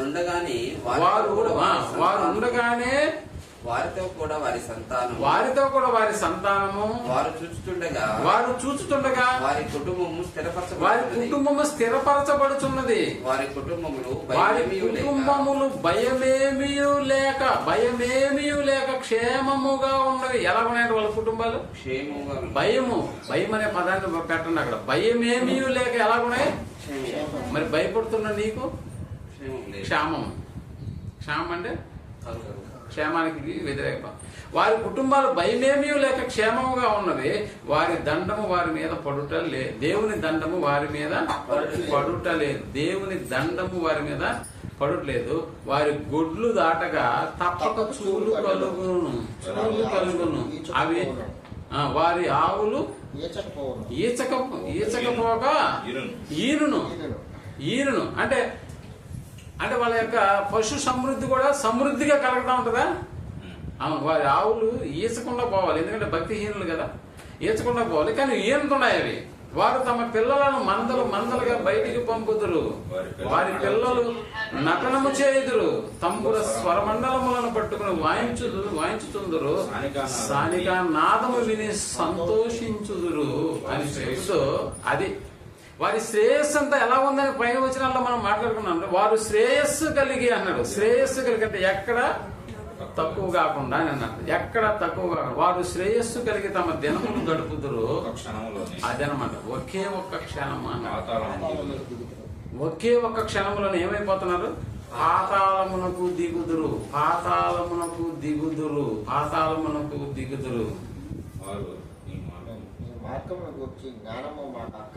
నీ మార్గములను కూర్చిన జ్ఞానం మాకు అక్కర్లేదు దేవుడా, నీవు మమ్మల్ని విడిచిపో అని చెప్తారంట దేవునితో కూడా. నీ మార్గాలను కూర్చిన జ్ఞానం మాకు అక్కర్లేదు. అందుకని ప్రియమైనటువంటి వాడు ఒకే ఒక్క క్షణంలో ఎక్కడికి వెళ్ళిపోతున్నాడు? వాడు భక్తిహీనుడై వాడు క్షేమం కలిగి బ్రతుకుతాడు. వాడి జీవితంలో వాడికి ఏది తక్కువ కాదు. కరోనాను కూడా వాడి ఇంటికి పంపించనేని చెబుతాడు. కానీ వాడి పరిస్థితి ఎలా ఉంటుంది, వాడి ఫలితం ఎలా ఉంటుందంటే ఒక్క క్షణంలోనే పాతాళమునకు మనకు తెలుసు కదా. జీవితం తలకిందులు అవ్వడానికి ఎంత టైం కావాలో చెప్పండి, అంతేనా? జీవితం తలకిందులు కాదండి. 6 సెకండ్లు టర్కీ దేశంలో పోయిన సంవత్సరం పేపర్లో చూశారు కదా. 6 సెకండ్లలో ఏమైపోయిందని అంటే కట్టుకున్నటువంటి అపార్ట్మెంట్లన్నీ పేక మెడల్లాగా ఏమైపోయి 6 సెకండ్ల రెక్టర్ స్కేల్ మీద భ్రమణ అంటే భూమి యొక్క కదలికలను వాళ్ళు రికార్డ్ చేసినప్పుడు 6 సెకండ్లు అలా కదిలింది, అంతే అయిపోయింది. అప్పటి వరకు బాగా సమృద్ధిగా తిని పడుకున్నటువంటి ఒక ధనవంతుడు 6 సెకండ్లకి తెల్లారితే ఏమైపోయిందని అంటే తను ఒక్కడే బతికాడు. తాను కట్టుకున్నటువంటి అన్ని కూడా కూలిపోయాయి, కుటుంబం సర్వనాశనం అయిపోయింది. ఒకే ఒక్క క్షణంలో ఏమైపోయాడంటే తను కూడా ఒక ప్లేట్ తీసుకొని ఒక ఆకు తీసుకొని లైన్లో నిలబడ్డాడు. అది రాత్రి తిన్న భోజనం ఏంటి, తెల్లారి తినాల్సిన టిఫిన్ ఏంటి? రాత్రి ఏమో అంతా పట్టు బర్రల మీద చాలా మంచి అంటే మంచి కాస్ట్లీ ఆహార పదార్థాలు రాత్రి అలా తినేసి పడుకున్నాడో లేదు. 3 గంటలకు వచ్చినటువంటి 7-6 సెకండ్ల భూకంపం ఏం చేసింది అంటే జీవితాన్ని అతలాకుతలం చేసేసింది. ప్రేమటువంటి వాళ్ళు రాత్రికి రాత్రే తారుమారు అయిపోయిందా? అందుకని ప్రేమ చాలా జాగ్రత్తగా ఉన్నారు. క్షేమము కలిగి వాళ్ళు బ్రతుకుతున్నారా అని అంటే వాళ్ళ జీవితాల్లో భక్తి ఉండదు ప్రేమటువంటి వాళ్ళు. కానీ భక్తి కలిగినటువంటి మన జీవితాలు ఒకవేళ క్షేమాన్ని మనం దేవుడు మనకు అనుగ్రహించినా కూడా ఫలితం వేరుగా ఉంటుంది. ఒకసారి మనం ప్రసంగి రాసిన గ్రంథము 8వ అధ్యాయం, ప్రసంగి గ్రంథము 8వ అధ్యాయము 11 నుంచి మనం ఆలోచించగలిగితే 8వ అధ్యాయం 11వ వచనం. దుష్క్రియకు తగిన శిక్ష శీఘ్రముగా కలగకపోవుట చూచి. ఏంటంటే దుష్క్రియకు తగిన శిక్ష వెంటనే వస్తుందా? రాదు. దుష్క్రియ, వాడు చెడ్డ పని చేసినాడు అనుకో, వాడు భక్తి లేక చెడ్డ పని చేసినటువంటి వాడికి తగిన శిక్ష శీఘ్రముగా కలగకపోవుట చూసి మనుషులు భయం విడిచి ఏం చేస్తున్నారంటే మనుషులు భయము విడిచి, భయపడేటటువంటి వాడు కూడా భయము విడిచి ఒక కార్యక్రమం చేశాడు అనుకో, ఇప్పుడు మళ్ళా దానికి వెంటనే శిక్ష వచ్చిందా? రాదు. శిక్ష రాకపోవడం వల్ల మనుషులు భయాన్ని విడిచి హృదయపూర్వకముగా దుష్క్రియలు చేయుదురు. హృదయపూర్వకంగా దుష్క్రియలు చేయుదురు. పాపాత్ములు 100 మారులు దుష్కార్యములు చేసి. ఎలా ఉన్నట్టు వాళ్ళ పరిస్థితి? ఎవరు వాళ్ళు? పాపాత్ములు 100 మారులు దుష్కార్యము చేసి దీర్ఘాయుష్మంతులు అంటే ఎక్కువ కాలం బతికేటంటున్నారు. అందుకే ఇందాక అన్నాం కదా, ఎంతసేపటికి అందరికి చావు వస్తుంది, వీడికి మాత్రం పక్కింటోడు అవుతుంది, వీడికి మాత్రం చావు రావట్లేదు అనేటటువంటి పదాన్ని వాడతాం. అంటే దుష్కార్యములు చేసేటటువంటి వారు, దుష్కార్యములు చేసి దీర్ఘాయుష్మంతులైనను దేవుని యందు భయభక్తులు కలిగి ఆయన సన్నిధికి భయపడి వారు క్షేమముగా నుందురనియు. భక్తిహీనులు దేవుని సన్నిధిని భయపడరు కనుక వారికి క్షేమము కలగదనియు. వారు నీడ వంటి దీర్ఘాయువును పొందకపోదురని నేను ఎరుగుదును అని. అంటే ఆడు ఎన్ని కార్యక్రమాలు చేసినా కూడా, ఆడు ఎన్ని దుష్కార్యాలు చేసినా కూడా ఆయన గురించి మనం ఏమనుకుంటామంటే, ఒరే మరణం వాడిని మర్చిపోయిందిరా. అంటే మరణం ఏమైపోయింది అంటే మర్చిపోయింది. కాబట్టి వారికి క్షేమం కలుగుతా ఉంది ఎప్పుడు కూడా. అంటే మరణం వచ్చినట్టే వస్తుంది. ఐసీలో జాయిన్ అయ్యాడు, అసలు మేము వాడు మళ్ళీ తిరిగి ఇంటికి నడుచుకుంటా వస్తాడన్న ఆలోచన కూడా మేము అనుకోలేదు. అయినా కూడా ఎలా వచ్చేసాడు మనకు తెలుసు కదా. మనం నడుచుకుంటా వెళ్తాము కొన్నిసార్లు, ఇంకా ఆ తర్వాత డాక్టర్ గారు ఇన్ని అడ్మిట్ చేయాలి అని అంటారు. సరే పోనీలు అడ్మిట్ చేసినాం, ఆ తర్వాత ఐసీలోకి మార్చాలంట. ఇంకా అంతే ఆధారం అంటే మనం కూడా వెళ్ళిపోతాం. కానీ భక్తిహీనుడు అంబులెన్స్లో వెళ్తాడు హాస్పిటల్కి. ఆయన ఎవరు తీసుకెళ్ళాలి అంటే ఏదో హార్ట్ అటాక్ ఏదో ఒకటి వచ్చి ఉంటుంది, 108కి కాల్ చేస్తారు. అది అంబులెన్స్లో హాస్పిటల్కి వెళ్తాడు. వాళ్ళు బాగా ట్రీట్మెంట్ చేసి సరి చేసేసి మళ్ళీ ఆడి నుంచి నడుచుకుంటా బయటకు వచ్చి ఆటో మాట్లాడుకొని ఎక్కి అవును ఆడే వచ్చేస్తాం. ఇదేంటిది, మనం నడుచుకుంటా వెళ్ళినటువంటి వాళ్ళమే ఆధారం అంటే వెళ్ళిపోయాము. కానీ వీడు అంబులెన్స్లో వెళ్ళి కూడా మళ్ళా క్షేమంగా నడుచుకుంటా వచ్చాడు. చూసారు, ఇలాంటి పరిస్థితి మనం గమనించినప్పుడు భక్తి పట్ల మనకే డౌట్ వేస్తుంది కదా, ఇదేంటి ఇది, నేను దేవుని పట్ల భయభక్తులు కలిగి ఉండడం ఏంటి, భయం భక్తి లేనటువంటి వాడికి ఇలా జరగడం ఏంటి? కంగారు పడవాలి. అడుగు శ్రేయస్సు కలిగి తమ దినాలు గడుపుతారు. నువ్వేం కంగారు పడాలి. ఒక్క క్షణంలో ఏమైపోతాడు, నువ్వు చూస్తా ఉండు.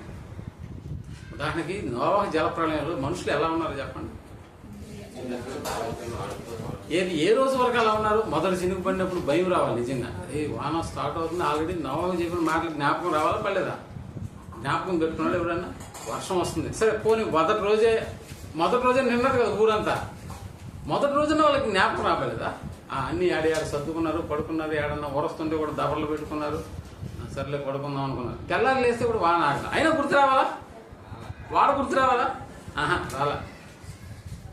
సరే ఆడికన్నా వెళ్దాంలే, ఏదైనా రెండో రోజు వాన కురిసింది, మూడో రోజు కూడా కురిసింది అనుకో, ఎత్తైన కొండల మీద పోయేదానికి ఇష్టపడ్డారేమో కానీ ఎక్కడికి పోయేదానికి ఇష్టపడలేదు మనుషులు. అది అక్కడ దౌర్భాగ్యం. అంటే నోవా గారి జలప్రలయం జనాలు ఎలా ఉన్నారంటే తినుచు త్రాగుతూ, అది నోవాకు చెప్పిన మాట ఏమన్నా విన్నారా? లేదు ప్రేమటువంటి వారు. నోవా కుటుంబం మాత్రమే రక్షణలోకి వచ్చిందని అంటే మీరు ఆలోచన. అంటే మిగిలినటువంటి వాళ్ళ యొక్క బ్రతుకులు ఎలా ఉన్నాయంటే క్షేమంగా ఉన్నాం అనుకుంటున్నారు. వాళ్ళకి ఎక్కడ ఆయుష్కాలంలో ఎక్కడ పరిమితి లేనట్టుగా బ్రతుకుతున్నారు. వాళ్ళు బ్రతుకు బాగుందని అనుకున్నారంతే. కానీ నోవా కుటుంబంతో 120 సంవత్సరాలు ఎంత కష్టపడ్డారండి.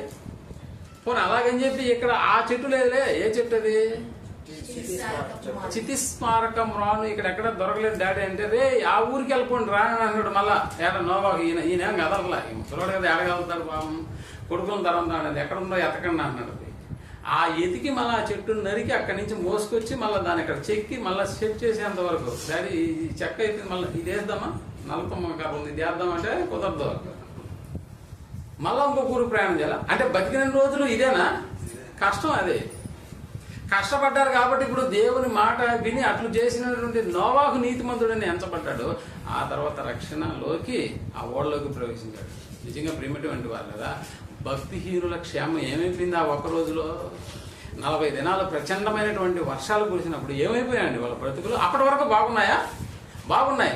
ఎగతాళిగా మాట్లాడినటువంటి సందర్భాలు మనకు కనిపిస్తున్నాయి. అంటే గర్వము వారి కంఠహారంలాగా ఉందా? ఉంది. కానీ నోవాహు రక్షణలోకి వచ్చినటువంటి దినాన్ని మనం ఆలోచించుకున్నప్పుడు ప్రేమ.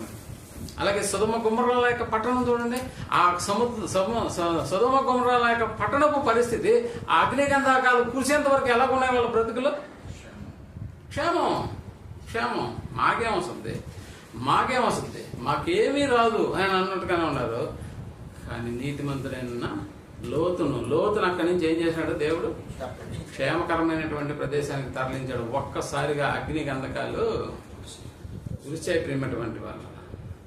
అందుకని భక్తి కలిగినటువంటి వాడు, భయాన్ని కలిగినటువంటి వాడి యొక్క పరిస్థితిని ఒకసారి మనం సామెతల గ్రంథంలోకి వెళ్ళి 8వ అధ్యాయము 13వ వచనాన్ని మనం ఆలోచించగలిగితే, సామెతల గ్రంథము 8వ అధ్యాయం 13వ వచనాన్ని మనం ఆలోచించాలి.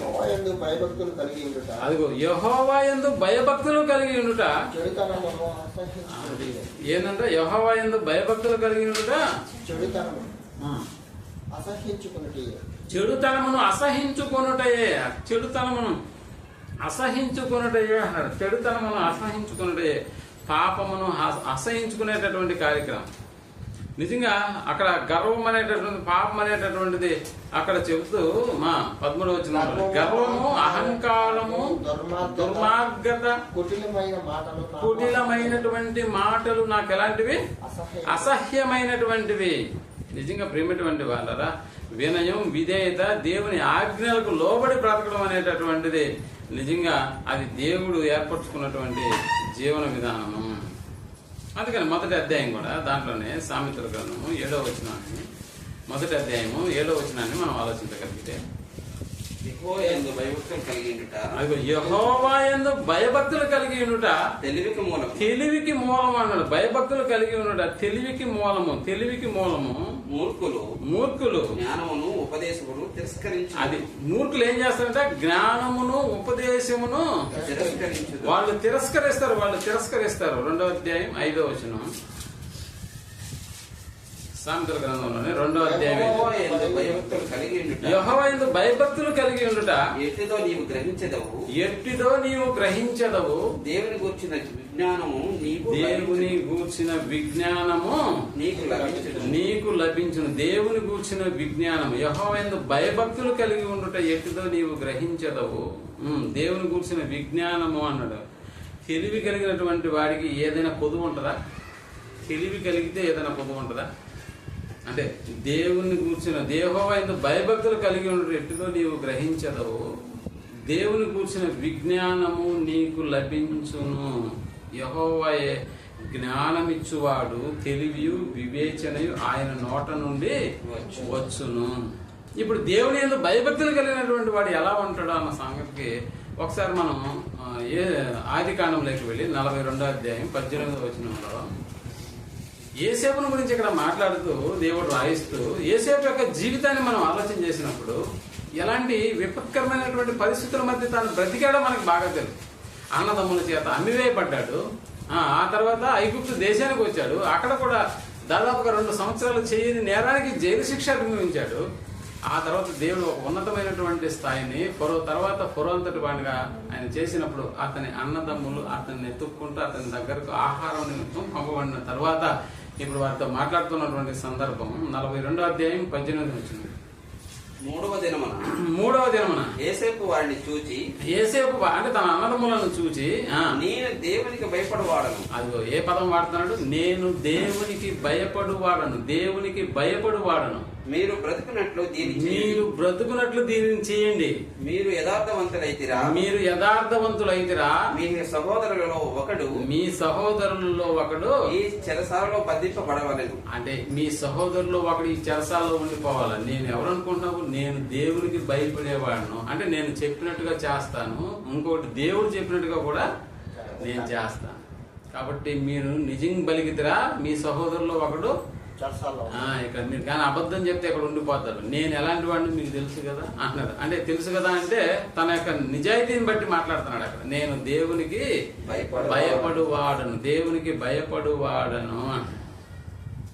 ఒకసారి నెహెమ్యా గ్రంథంలోకి వెళ్ళి 5వ అధ్యాయం 15వ వచనాన్ని మనం ఆలోచించగలిగితే, నెహెమ్యా గ్రంథం 5వ అధ్యాయం 15వ వచనాన్ని మనం ఆలోచించగలిగితే నెహెమ్యాను గురించి కూడా దేవుడు రాయి. అయితే నాకు ముందుగా నుండిన అధికారుల జనుల యుద్ధ నుండి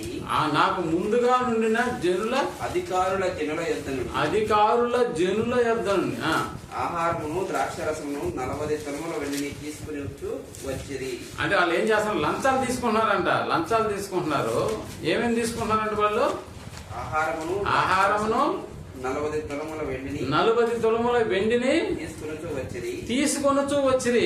వారి పనివారు సహా జనుల మీద భారము మోపుతూ వచ్చిరి. అయితే దేవుని భయము చేత తన గురించి చెప్తాడు. దేవుని భయము చేత నేను అలాగు చేయలేదు. ఇతరుల అధికారులు జనుల పట్ల ఎలాగైతే దుష్కార్యంగా ప్రవర్తిస్తున్నారో వాళ్ళు ప్రవర్తించినా కూడా నేను ఎలా ఉన్నానని చెప్తాడు. నేను దేవుని భయం చేత అలాగూ చేయలేదు. దేవుని భయం చేత దేవుని భయం కలిగినటువంటి వాడి యొక్క ఫలం ఎలాగుంటుందో ఒకసారి 22వ సామెతల గ్రంథం 4వ వచనాన్ని మనం ఆలోచించగలిగితే, 22వ సామెతల గ్రంథం 4వ వచనాన్ని మనం ఆలోచించగలిగితే, యెహోవా యందు భయభక్తులు కలిగి ఉండుట వినయమునకు ప్రతిఫలము. అండర్లైన్ చేసుకోండి. యెహోవా యందు భయభక్తులు కలిగి ఉండుట వినయమునకు ప్రతిఫలము, ఐశ్వర్యము, ఘనత, జీవము దాని వలన కలుగు. దేని వలన? యెహోవా యందు భయభక్తులు కలిగి ఉండడం వల్ల నేను పొందేటటువంటి ఒక ప్రతిఫలం ఎలాగుంటుందని అంటే ఎలాగుంటుందంట? ఐశ్వర్యమును, ఘనతయు, జీవము దాని వలన నీకు కలుగును. నిజంగా ప్రియమైనటువంటి వాళ్ళరా, మనకు తెలుసు బైబిల్ 3 కాలాలుగా మనం, ఒకటి పితరుల యుగం అన్నాము, రెండవది ధర్మశాస్త్ర యుగం అన్నాము, మూడవది క్రీస్తు యుగం అన్నాము. నిజంగా పితరుల యుగంలో దేవుని భయభక్తులు కలిగినటువంటి వారు ఉన్నారా అంటే ఉన్నారు. ఎవరు? హానోకు దగ్గర నుంచి మనం ఎత్తుకుంటే నిజంగా చాలా మంది దేవుని భయభక్తులు కలిగినటువంటి వాళ్ళుగా మనకు కనిపిస్తుంది. హానోకు, నోవాహు, అబ్రహాం, మోషే వీళ్ళందరూ కూడా మనకు పితరుల యుగంలో మనకు కనిపించినా కూడా యోబు యొక్క జీవితాన్ని మనం ఆలోచన చేసినప్పుడు అతడు యెహోవా యందు భయభక్తులు కలిగి చెడుతనమును విసర్జించిన వాడు అనే పదం ఉందా? యెహోవా యందు భయభక్తులు కలిగి చెడుతనమును విసర్జించినటువంటి వాడు. నోవాహు లోబడ్డాడు దేవునికి. అబ్రహాము ఏ దేశమో తెలియకపోయినా కూడా దేవుడు పలానా నేను చూపించబోయే దేశంలోకి నువ్వు బయలుదేరి అన్నప్పుడు నిజంగా ఆ మాటకు లోబడ్డాడు. యోసేపు దేవుని మాటకు లోబడ్డాడు. ఇంకా చెప్పాలంటే ధర్మశాస్త్ర కాలంలో కూడా యెహోషువ, కాలేబు, దావీదు, సమూయేలు, దానియేలు, షద్రకు, మెషకు అనేటటువంటి వాళ్ళ యొక్క జీవితాలు కూడా మనం పరిశీలించినప్పుడు ప్రేమటువంటి వాళ్ళ యెహోషువ అయితే ఒకే ఒక మాట అన్నాడు. ఏమన్నాడు తెలుసా? నేనును నా ఇంటి ఇంతమంది లక్షల మంది జనాభా ఇశ్రాయేలు నిజంగా మీరు ఇష్టం వచ్చినటువంటి దేవతను పూజిస్తారు, పూజించండి, బట్ నేను నా ఇంటి వారు మాత్రము యెహోవాను సేవించదమని దేవుని పక్షాన నిలబడి దేవుని పట్ల భయభక్తులు కలిగిన వ్యక్తిగా మనకి యెహోషువ గారు కనిపిస్తుంది. అలాగని చెప్పి దావీదు ఏమైనా తక్కువ? బాలుడుగా ఉన్నప్పుడే ఇశ్రాయేలు అందరూ ఒకవైపు నిలబడిపోయి ఆ గొల్యాత్ అనేటటువంటి వాడితో ఎక్కడ యుద్ధం చేసి అందరం చచ్చిపోవాలన్నట్లుగా దిగాలు పడిపోయినటువంటి జీవితంలో నిజంగా అతని దేవుని పక్షాన నిలబడి వానితో యుద్ధం చేయడానికి ముందుకు వెళ్ళినటువంటి బాలుడే దావీదు అన్న సంగతి మనకు తెలుసు. నిజంగా దావీదు పక్షాన దేవుడు ఉన్నాడని అంటే ఉన్నాడు ప్రియమైనటువంటి వాళ్ళ. మరి సమూయేలు బాలుడుగా ఉన్నప్పటి నుంచి వృద్ధుడయ్యేంత వరకు న్యాయం తప్పనటువంటి ప్రత్యేకమైనటువంటి ఒక ప్రవక్తలాగా తన జీవితాన్ని స్థిరపరచుకున్నాడా అంటే స్థిరపరచుకున్నాడు ప్రియమైనటువంటి వాళ్ళ. అలాగని చెప్పి దానియేలు ఏమన్నా తక్కువ? రోజుకు 3 సార్లు దేవాలయం అంటే యెరూషలేము దేవాలయం వైపు తన కిటికీ యొక్క తలుపులు తెరచి నువ్వు ఏ ఆజ్ఞ జారీ చేస్తావో చేసుకో, ఏ చట్టాన్ని నువ్వైతే చేసుకుంటావో చేసుకో, నేను మాత్రం రోజుకు 3 సార్లు ఆ దేవుడికి ప్రార్థనలు చేయాల్సిందే అని నిలబడినటువంటి వ్యక్తి ప్రేమటువంటి వాడు. భయము భక్తులు. అలాగని చెప్పి అతనికి వ్యతిరేకంగా సాగినటువంటి చట్టాలు ఏమన్నా దానియేలుని ఏమన్నా కుంగ తీసేసాయా? మరణంలోకి తీసుకెళ్ళాయా? సింహపు బోన్లో వేయబడ్డా కూడా మరి అతని జీవితం చాలా పదిలంగా ఉందా? సింహాల నోలును మూయించినటువంటి పరిస్థితి మనకు తెలుసు కదా. అలాగని చెప్పి నిజంగా షడ్రకు మిషకు అభిజ్ఞగోళ యొక్క భక్తిని మీరు చూడండి. మండుచున్న అగ్నిగుండం 700 చేయబడడం వాళ్ళు చూస్తూ ఉన్నా కూడా వాళ్ళ యొక్క జీవితాల్లో ఎక్కడ కూడా కోల్పోనటువంటి భక్తి ప్రేమటువంటి వాళ్ళు. దేవుని పట్ల తమకున్నటువంటి విశ్వాసం, దేవుణ్ణి నమ్మడం అనే కార్యక్రమం ఉందే, దెయ్యాలు కూడా నమ్మి తమ స్వభావాన్ని మార్చుకోలేదేమో, కానీ షడ్రకు మిషకు అభిజ్ఞగోలు దానియేలు ఇలాగ మనం చెప్పుకున్నటువంటి ప్రతి ప్రవక్త యొక్క జీవితాన్ని మనం గమనించినప్పుడు వారి జీవితాల్లో మనకు కనిపిస్తున్నటువంటి ఆ భక్తి, ఆ భయం, నిజంగా వాళ్ళ కళ్ళ ముందు ఎన్ని అవాంతరాలు ఏర్పడ్డా కూడా వాటికి ఏమాత్రం బెదరక అదరక ఎలా స్థిరంగా నిలబడ్డారు వాళ్ళ జీవితాలు, ఎలా నిలబడ్డారు మీరు ఆలోచించాలి. నిజంగా దేవుని ఎందుకు భయభక్తులు కలిగి ఉండండి. ఏదో మాట సాంతికి మనం ఏదో వైట్ అండ్ వేసుకొని బైబిల్ చేత పట్టుకొని ప్రతి దానికి వెళ్ళిపోయి తిరిగి రావడం కాదు ప్రియమైనటువంటి వాళ్ళ. మన ప్రవర్తన దాన్ని నిర్దేశిస్తుందన్న సంగతి నువ్వు జ్ఞాపకం చేసుకో. ఎంత చిన్న పొరపాట్లు మనం చేస్తుంటామంటే భయభక్తులు కలిగినటువంటి వారంగా మనం కనిపిస్తామేమో, కానీ దేవుని ఎదుట మాత్రం అలాంటి భయము భక్తి ఏమైనా ఉందా? మనుషులు ఎదుట భయపడుతూ ఉంటాం, మనుషులు ఎదుట కనిపించేదానికి మనం ఇష్టపడుతూ ఉంటాం, ధర్మ కార్యాలు మనుషులు ఎదుట చేసేదానికి ఇష్టపడుతూ ఉంటాం, వేషధారణ మార్చుకొని మనుషుల ఎదుట మనం కనపడేదానికి ఇష్టపడుతూ ఉంటాం. బట్ దేవుని ఎదుట అన్న పదాన్ని మనం ఆలోచించుకున్నప్పుడు ఎక్కడ ఆయన మీద చూపించేటటువంటి భక్తికి మన జీవితాలు సరిపోవట్లేదు ప్రియమైనటువంటి వాళ్ళ. ఒక ఆదివారమే కదా మానుకునింది, దానికి ఆయన ఎంత సీరియస్ అయిపోవాలా అంటే దానికన్నా ఇంకా సీరియస్ అవ్వాలి. ఒక ఆదివారమే కావచ్చు నీకు, కానీ ఒక 14 రోజులు ఆ తర్వాత వచ్చే ఆదివారానికి నువ్వు ఎంటర్ అవుతున్నావంటే అప్పుడు కూడా ఒక ఆదివారం మానేసావంటే రెండో ఆదివారం కూడా ఆటోమేటిక్ ఏమైపోతాం, ఆగిపోతాం. ఒకరోజు సెలవు ఇస్తే పిల్లల విషయంలో ఎలా ఉంటుంది? ఆదివారం సెలవు ఇచ్చారు, సోమవారం రెడీ అయిపోతారు ముందుగానే. ఇన్ని రోజులు ఎండాకాలం సెలవు తర్వాత ఆయన స్కూల్కి పంపించడం ఎంత గగనం అయిపోతుంది తెలుసా? అలా అయిపోతాయి మన బతుకులు. ఒక బుధవారం ఎప్పుడు చూడు, రెండో బుధవారం మనం పోవాల్సిన అవసరం లేదు, కూర్చో ఎక్కడికి పోయేది అని అంటారు భార్య కూడా. నేనే రావట్లేదు కదా, నువ్వు ఎక్కడికి పోతున్నావు అంటది. అసలు ఎప్పుడైనా ఒకసారి జ్ఞాపకం చేసుకో, బాప్తిసం తీసుకున్నప్పటి నుంచి ఎప్పుడైనా బుధవారం తరగతికి పోయామా? చరిత్రలో లేని ఎందుకు నువ్వు మళ్ళీ మొత్తం కొత్తగా స్టార్ట్ చేస్తావు అంటే ఆయన పోయినప్పుడు ఆయన లెక్కలేసుకోలేదా? వీళ్ళు కూడా బుధవారం వస్తున్నారని లెక్కలేసుకోవాలనా పాస్టర్? ఎందుకు అంత అవకాశం ఆయనకి ఎందుకు ఇవ్వాలి మనం? అందుకని ఎక్కడ ఉండిపోవాలి? ఇంట్లోనే ఉండిపోవాలి. ఏమంటే ఆన్లైన్ ఉంది కదా, రాసుకుంటాం కదా. అంటే ఇలాంటివి మళ్ళీ మనల్ని ఏం చేస్తుంటాయి, పురుగొలుపుతుంటాయి. ఎక్కడ నీ భక్తి, ఎక్కడ నీ భయం? ఒకసారి భయభక్తులు కలిగినటువంటి వాళ్ళ యొక్క జీవితాలు చూడు, ఘనత, ఐశ్వర్యము, జీవం అనేటటువంటి వారి జీవితాన్ని పలకరిస్తుంది ప్రేమటువంటి వాళ్ళరా, పలకరిస్తుంది. కొత్త నిబంధనలో మనకు తెలుసు, కొర్నేలి అని ఒక భక్తి పరుడు నేను అన్న పదం రాశాడు. కొర్నేలి అని ఒక భక్తి పరుడు. కొత్త నిబంధన క్రీస్తు యుగంలో ఎలాంటి వాడు? ఒక భక్తి పరుడు. ఒకసారి చదవండి 10వ అధ్యాయంలో అపోస్తలుల కార్యం మనకు కనిపిస్తుంది. కొర్నేలి అని ఒక భక్తి పరుడు, కొర్నేలి అని ఒక భక్తి పరుడు. ఇటలీ పటాలం అనబడిన శతాధిపతి అయిన కొర్నేలి అని భక్తిపరుడు కైసరులో ఉండెను. అతని ఇంటి వారందరితో కూడా దేవుని యందు భయభక్తులు కలవాడయ్యుండి అదిగో ప్రజలకు బహుధర్మము చేయొచ్చు. ప్రజలకు బహుధర్మము ఏమిటి ధర్మం చేస్తున్నాడు ఆయన అంటే, శతాధిపతికి ధర్మం చేస్తున్నాడంటే, శతాధిపతి ఎంత లంచాలు తీసుకోకపోతే దాన ధర్మాలు చేస్తాడు ఇతను. చాలా మంది చేసేది అదే కదా, ఇక్కడ లంచాలు తీసుకుంటాం, అక్కడ తీసుకెళ్ళి కుండీలు వేసేస్తాం, లేదంటే ధర్మకార్యాలు చేస్తాం, లేదంటే ఎత్తుకుపోయి చందాలు కూడా వేసేస్తాం మనం. అలా కాదు, తనకు వచ్చేటటువంటి జీతంలో ఏం చేస్తున్నాడు తెలుసా? శతాధిపతి లంచం తీసుకోకుండా ధర్మకార్యాలు చేసేటటువంటి వాడు, ఇవన్నీ కాక ఎల్లప్పుడూ దేవునికి ప్రార్థన చేసేటటువంటి వాడు. అందుకని కదా దేవతలతో ప్రత్యక్షమే నీ ప్రార్థనలు, నువ్వు చేసిన ధర్మకార్యాలు ఎక్కడికి వచ్చి చేరాయి అన్నాడు? దేవుని సంపులోకి వచ్చి చేరాయి. కొర్నేలి దేవుని సంపులోకి వచ్చి చేరాయి.